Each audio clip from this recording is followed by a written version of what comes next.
You're listening to Someone Like Me. This episode was recorded in the early months of 2022. We had just purchased our new Survivor Restoration campus, and the conversations you hear in this third season will refer to this campus as well as our former name, End Slavery Tennessee. In 2023, our organization rebranded to Ancora, Tennessee, ushering a new era as we nurture survivor healing and strategically combat human trafficking in this state of Tennessee. Now, without further ado, we present Season 3 of Someone Like Me. Please enjoy.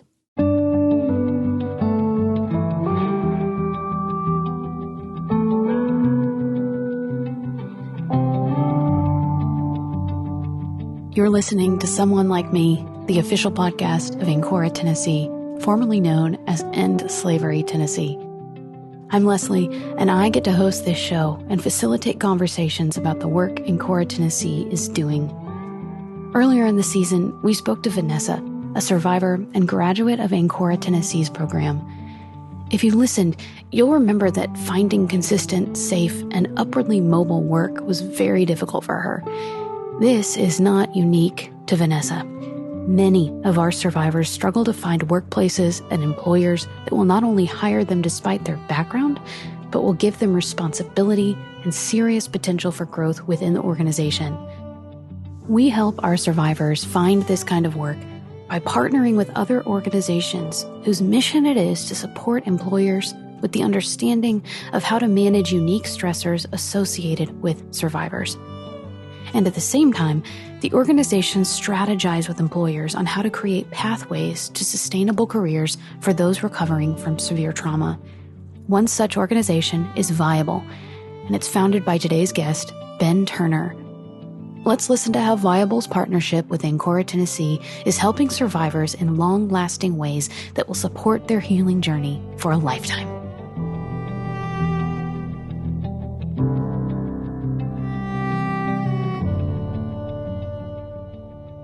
So this season, we're putting a really sharp focus on employment within the trafficking survivor community. And this is the third of 3 episodes, right, Stacey, talking about this issue.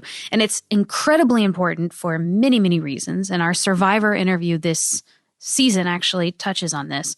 So for this episode, we have Ben Turner of Viable Incorporated here with us to talk about employment. Now, what you all do, you don't work specifically with trafficking survivors. You work with people from abusive situations all over the board, right? Correct. So tell us how you all began, and then we can talk about kind of how we fit into this.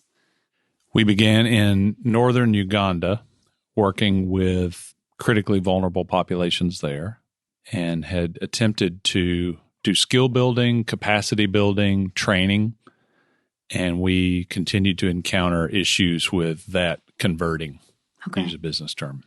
Converting meaning? Converting to livelihood and authentic opportunity for people in need.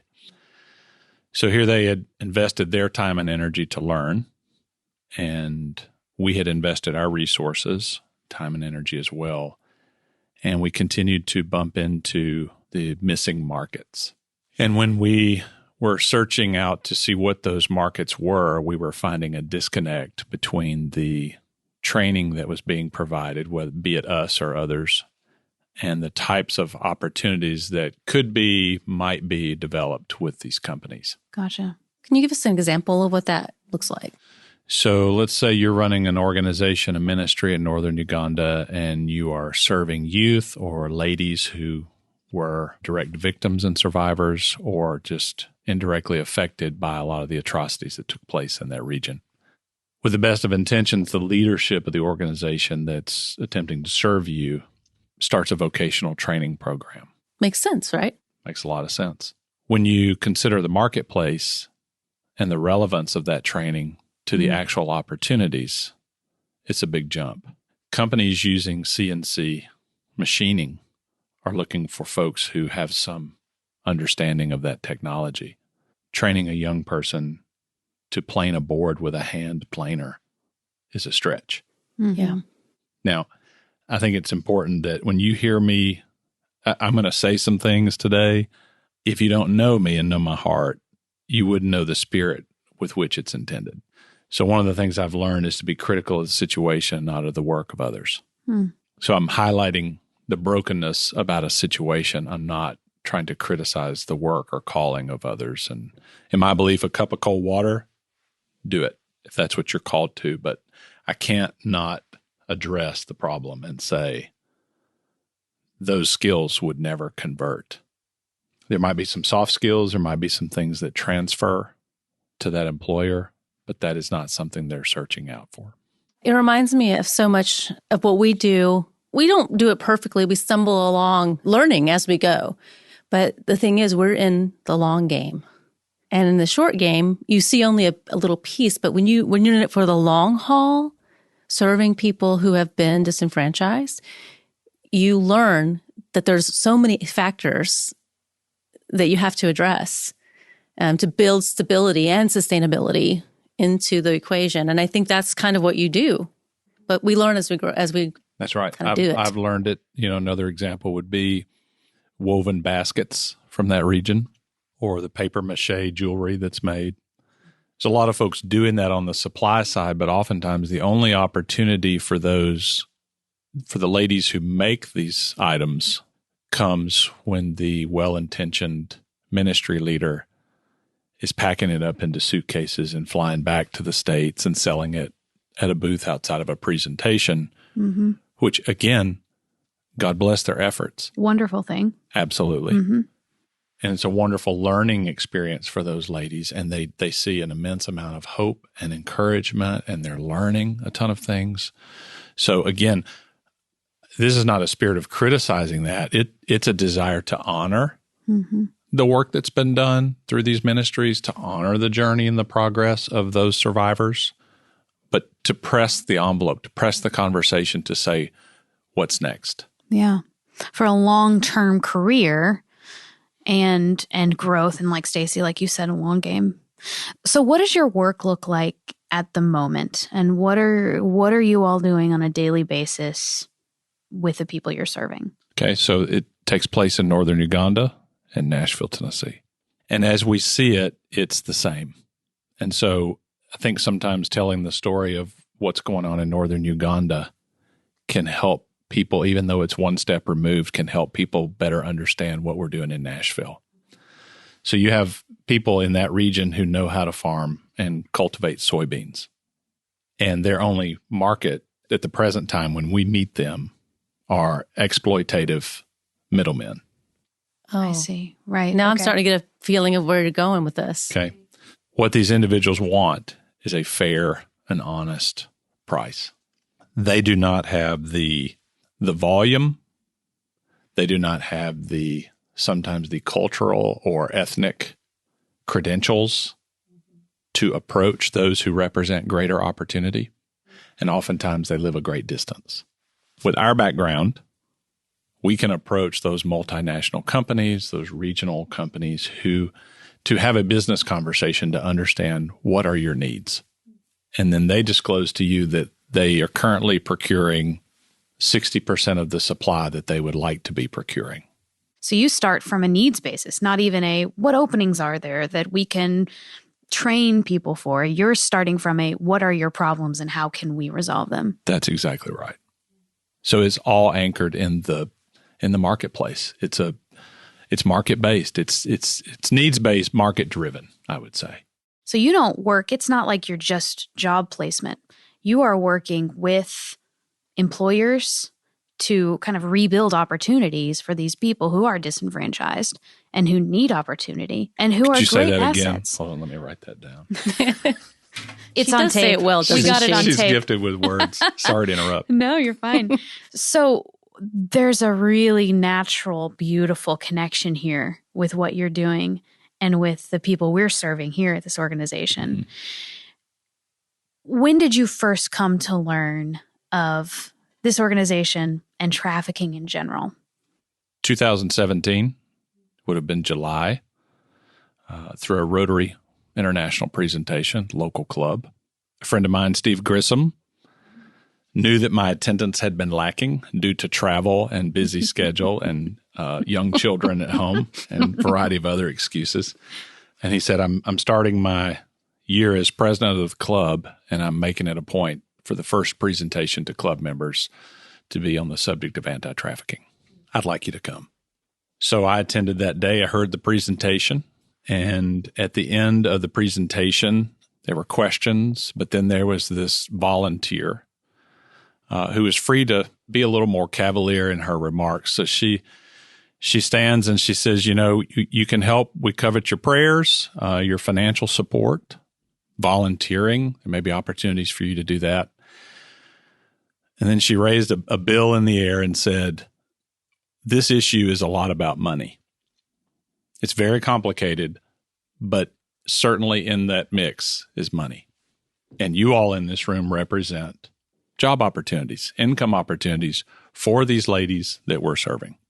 So when I heard that, knowing the type of work I had been doing, I knew there was something that compelled me to just go and introduce myself and begin a conversation.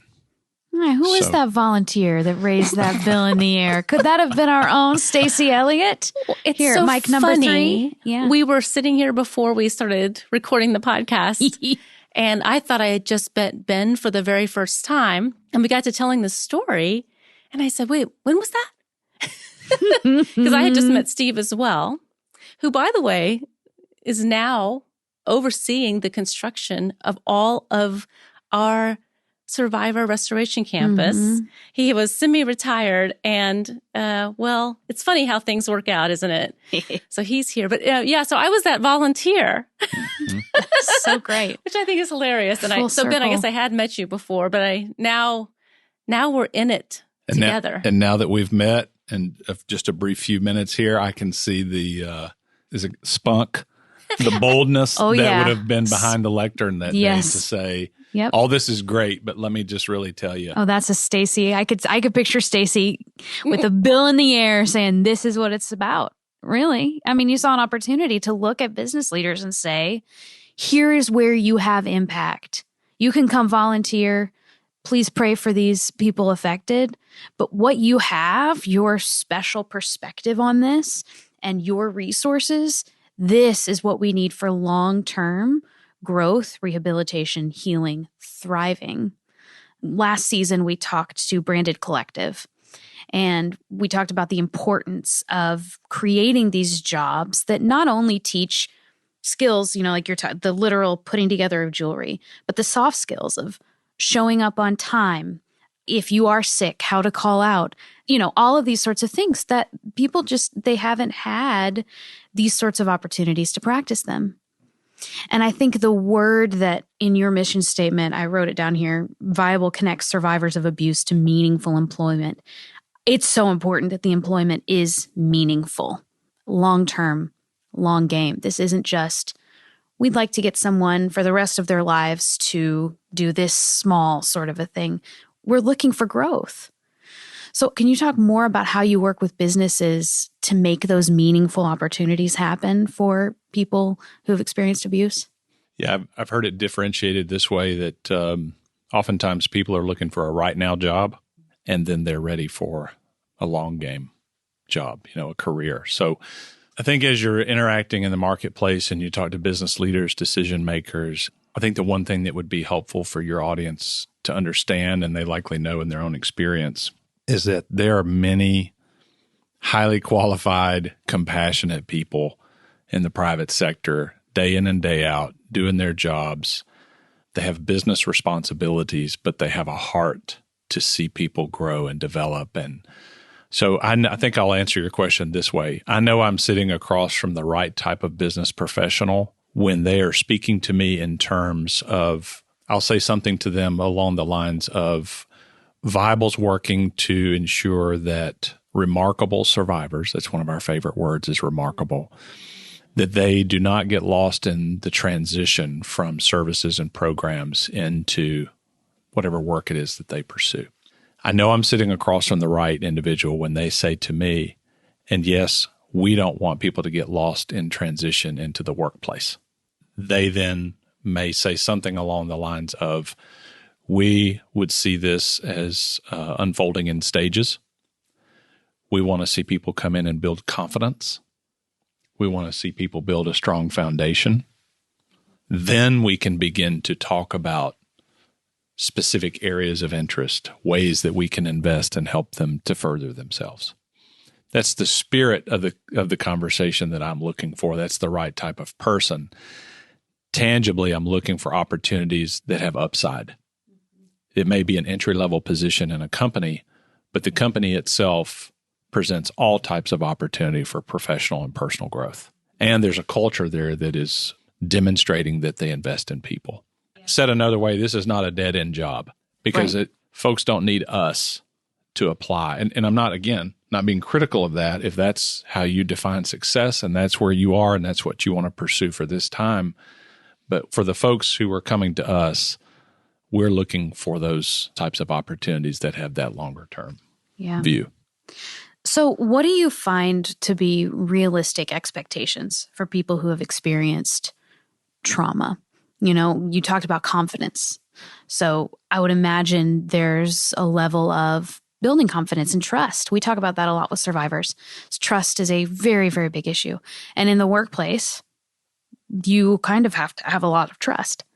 So are there other examples that you come across that we can be thinking of when we consider survivors going into the workplace? When you ask about expectation, are you speaking in terms of levels of achievement or what they might expect in the way of their experience? Yeah, they're more about experience. Everybody's different and they're, like you said, remarkable. There are some very remarkable survivors. And in fact, one of the things I want to pick your brain on later is why do trafficking survivors make really great employees? But what do you find are some of the hurdles, the pitfalls that people who've experienced this tend to find when they come into a workplace? Related to trauma, you all would be the experts on all of the barriers there psychologically, emotionally. I find oftentimes that while individuals are working through their trauma, it's often a lack of exposure and vision. They've not seen what you're describing to them. It's the old teach a man to fish. I mean, you could teach a man to fish, but if he's never been to the lake or seen a fish, I'm not sure that carries very far. So one of the things we want to do is to see survivors enter a workplace, even if it's just an exercise in let's go and see it. Simply to walk into an office with painted drywall and some level of decor and professionally dressed employees, it can take a minute for them to just sort of look around. Well, we don't know what we don't know. And for anybody, you don't know. If you haven't seen something, you don't know what to contextualize. And I think if we go back to what, we're speaking about the subject of work and recognizing that work has represented something totally different in someone's past and earning money. And so there has to be a sensitivity there to say that I can walk into an environment. I might be nervous in a certain boardroom, or I might be nervous, coming in here to record this because it's a new environment for me, right? But I think that's a little bit of you can have the market savvy and you can identify opportunities, but if you're not trauma informed, to be willing to walk with someone and ask them to take the next step, they don't know what to expect. What it reminds me of is a word I love, and that's accessibility. You are helping open minds and really eyes to see things in a new way on both sides of this story, both for an employer and for someone who can begin to imagine themselves working in these environments. And I love that you are trying to help bring both. You're like a bridge that helps bring these two worlds together for the benefit of both in a carefully constructed way. And I really love this. This is exciting to hear. I was trying to picture what that would be like as an employer to hire a survivor. And the visual that popped into my head was a trafficker who would come looking for his victim. He would follow her to the workplace. And I thought, this is going to be, there's no way There's no way an employer can take that amount of risk. It just won't. And so that was so quickly debunked. Right. I was going to say that just doesn't happen. Yeah. But that tells you, as you're saying, building bridges for employers. One of the things we do is support survivors. The other thing we are providing is employer support. They don't understand, and that's okay. But to begin to speak to them in business terms about what they can expect. That's so important, that it's not just job placement. You're giving them support from both sides. I'm hopeful that the world is continuing to move through an understanding of mental health and trauma. It's more easily digestible if we'll call it stress. Okay. And then in extreme cases, trauma, particularly in the business community. They can begin to understand that there's not a stigma associated with this individual. If they understand that nearly half of their workforce is likely dealing with, the statistics are the majority of Americans have experienced a traumatic event in the workplace. But set aside trafficking trauma, anyone, anywhere has trauma. And some people have gone through some very serious trauma. You just said in the workplace, but you think about child abuse, assault. Anyone in a business place could have serious trauma, and employers may not know about it. In fact, they likely don't, because when is that going to become a conversation? COVID did us a favor by waking some folks up as to the mental health of their workforce. And so it's a bit of a half step on the way to these conversations. So what does this look like? What does a partnership with an organization like Ancora and Viable, what does that actually look like? Okay. It is maybe best explained this way: a continuum of care shared between two organizations. In the early days, Margie and I would discuss this, and I would say, Margie, I'll help you build this out within the organization. And she would say to me, Ben, I see the need. I see the opportunity. I don't need you putting something else on my desk. That sounds like Margie, especially back then, early stages. I need you. This would have been 2019 when she was fresh in. I think Steve coordinated that meeting as well. But she said, I need you to build this. I need a referral relationship. And at that time, it just wasn't the right time. So the direct service staff would reach out to my team and say, we have someone we believe to be ready to explore employment opportunities. At that time, we schedule an introduction just to get to know Haley Elliott on our staff. We'll meet with them, get to know the survivor, build a little bit of a rapport. We then want to understand our approach to getting to know them is to understand their gifts. They've done a lot of work on their past, and they're using some tools in the present, but we want to talk about how they're gifted and how that plays into their future. So we'll look at aptitudes and skills and do an assessment there, and then the results of that create a conversation around, these are your gifts, these are your assets, this has been given to you with purpose. So let's talk about how that aligns with your interests. And it comes with some back and forth. Mm-hmm. They may want to be the next recording artist. And we certainly don't want to burst that bubble. But in the meantime, are there some things we could do more practically to pay the bills? And then we'll begin to introduce various industries in which we've developed some relationships and see if that sparks an interest. And if there is interest, we will work through exposing them, appropriate ways to get them into that workplace, to expose them to what is taking place, what goes on inside of a business. And yes, we may be dealing with a healthcare company, but as I begin to explore this healthcare company, I see that there's direct patient care. I see that there's food service. I see that there's facilities and maintenance. I see that there's administration and finance.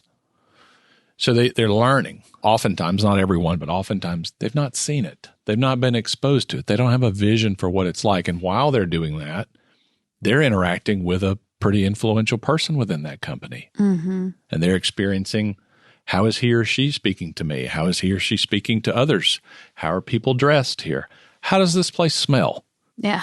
Yeah. Right? It can be a culture shock. Like if we were going to go to a different country and we were exploring and seeing something, it might feel very similar to that. You've never been in that environment before, but the smells are different. The people talk different. Well, heck, my friend worked at a major healthcare company in town, and she invited me to lunch in their cafeteria one day. And I've spent most of my time in sort of music industry, creative fields, small sorts of things I came to learn because I walked into this place and there's a security desk at the front. And then we have to walk through 7 buildings to get through the cafeteria. And there's a culture. You start to see patterns. Yep. And so it's how does it feel? Yeah. You know, I don't like the way the place is decorated. It reminds me, I mean, there's all these things that can be arranged from preference to trigger. That's interesting. You know, so we don't know. And so a direct service team member is there for that. At this point, they're still involved. And so we'll look for interest and we'll begin to identify ways with the survivor, with the employer.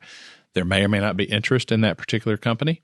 Mm-hmm. If there is, we'll stay pleasantly persistent about opportunities that open up and if they might entertain this individual as a prospective employee. So it also serves the employer because they are learning, to your point, Stacy. They're having some time to be exposed to a new experience. Mm-hmm. To be clear, when we're interacting with employers by way of this podcast, they may know that the folks that we represent can come from this background, but we are also looking at survivors of domestic violence, youth in transition out of foster care, Yeah. and ladies that are coming out of different backgrounds of addiction, maybe even incarceration. So they know that there's been some difficulty in the rearview mirror for folks that we're introducing, but that is it's never a part of the conversation. And we make that very clear with the survivors on the front end that this is, they need people, you need work. Let's see what you think. Because we live one of the things that we really have changed our name for End Slavery Tennessee, which kind of focused on a past or something that was traumatic. And now we're Ancora TN because we're talking about living in the present and the future. So while the past impacts our ability to move in different ways, but it is the future that we want to be about and defining ourselves by our possibilities than our past. So you're doing that by helping them walk through into that future. I love that. And the business leaders want to know, you know, they might say, unless they're up against a hard policy, they might say something along the lines of, I only need to know from your past if there's something that's going to blindside me.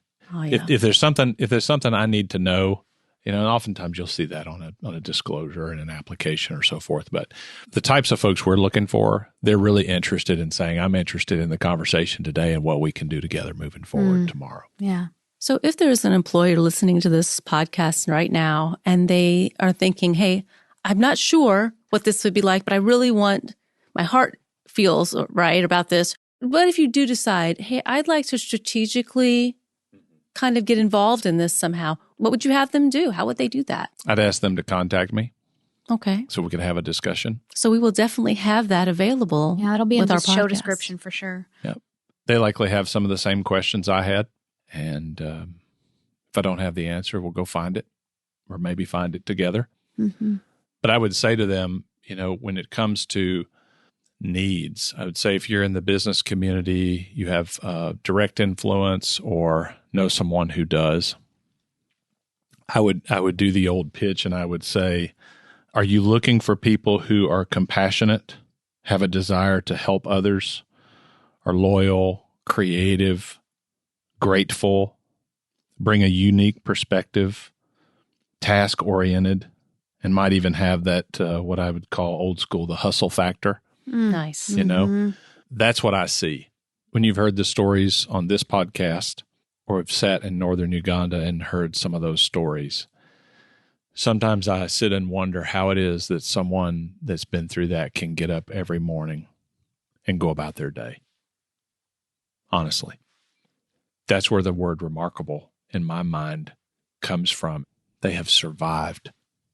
So to me, that they can move forward and that there can be hope rekindled, that there is joy, So much joy. I know. It's what I love to help people understand about the folks we work with.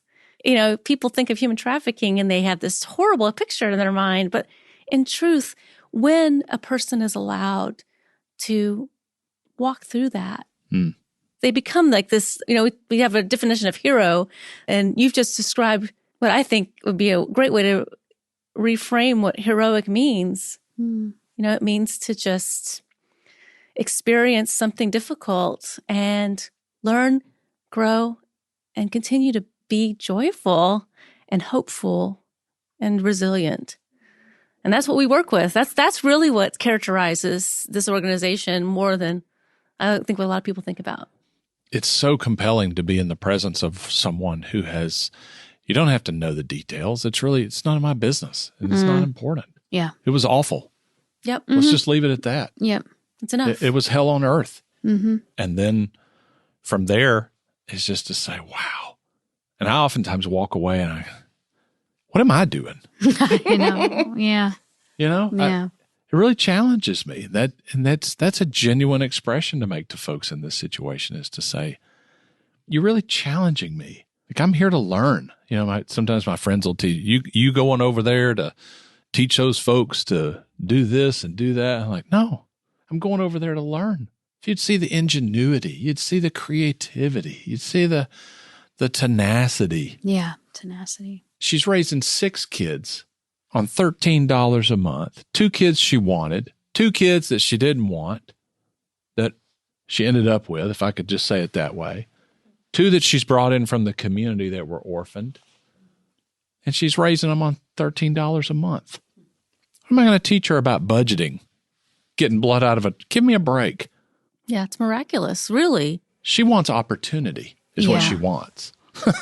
Yeah. She knows how to work. She knows how to watch her pennies or shillings.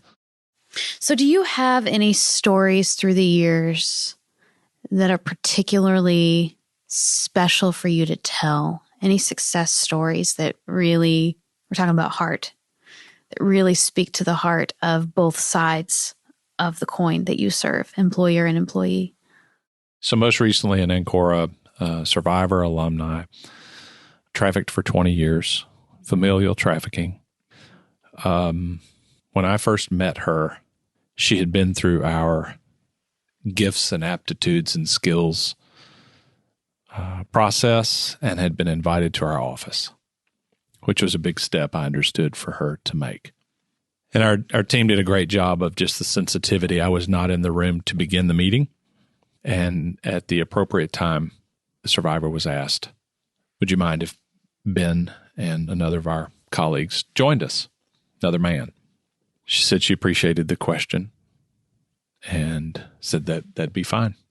So she's there, direct service team members there, and we walk in. And 20 minutes was about all that she could take. At the 20-minute mark, I saw her begin to look at the team member, Ancora team member, as if to say, time to go. Today, she has a full-time job with a very reputable, long-standing company in this town. At a 30-day review, these were the comments made about her from the employer. She's doing very well in her position. We've been impressed by her and how quickly she's caught on. She has exceeded our expectations. A couple of weeks ago, several people were out with COVID, and she really stepped up. People came from other departments to let us know how well she did and that she stepped into the situation. We have no issues whatsoever with her professionalism. Hello. Is this thing on? Yeah. Sorry, we're crying over here. No problem. I mean, we're just blubbering. That's why we do this. Yeah. That's why we're here. Yeah. For stories like that. Mm-hmm. I can't believe I'm crying, but I guess I can. It's Yeah. beautiful. Thank you for sharing. Mm-hmm. And just last week, we learned that she is someone else has been hired into the department, and she's training them in her position so that she can progress on to another project. That's what we want. That's all anybody wants, Mm-hmm. right? On both sides of the story. In our minds, this is all about Ancora, and this is all about this employer. This is all about this survivor. And we were just honored and privileged to be a part of it. I would say to survivors listening to this podcast, I would say you pursue your next step and you move through a process and you do it with a community around you. And you've got Ancora, and you can have Viable, and you can have your other friends, other survivors, whatever that community is, because in Viable we say they want opportunity and community. And for us, we would say faith. So where am I finding those things? I would say take the next step, ask for help, build on trust and confidence that you've garnered to date. Use your training, your tools, and remember your value, and have people to remind you of that. With permission, I'll share this quote. I knew I had safety nets with Ancora and Viable, but now I'm also my own safety net, and that's pretty cool. All right. That's so good. I mean, I have a real job in an office with a real business. I never thought that would happen. I'm so excited to have stability in a full-time job. There are business people every day they're dealing with employees that have an unstable home life. Yeah. It's not new to them. It's not, some of these issues, they don't have the extensive training and complex trauma and all of this, but they're dealing with it. So they're already at the table. And that's one of the things that at Viable, we just want to go and let's invite them into the conversation. Mm-hmm. Yeah. So they can learn, and then the resources they can bring to bear. And it's not just checkbooks. And that's what you were saying that day at the Rotary presentation. It's like you have jobs, but I've had HR folks to tell me, Ben, even if they're not applying for one of our positions, I'll gladly volunteer my time to work on interview skills or whatever it is. It's just a massive resource, but that's why our whole goal is to honor Ancora's efforts. It's not to be critical of it. It's to say, let us bring this added vision. Let us bring some bandwidth, some time and effort, and some skill sets to go call on these folks and open some doors.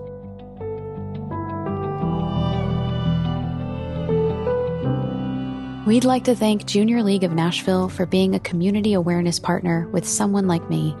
Our producers are Stacey Elliott, Caitlin Reed, and myself, Leslie Eiler Thompson. In addition to being a producer, Clara Bidigary Curtis is our engineer, and she is assisted by Selena De La Cruz.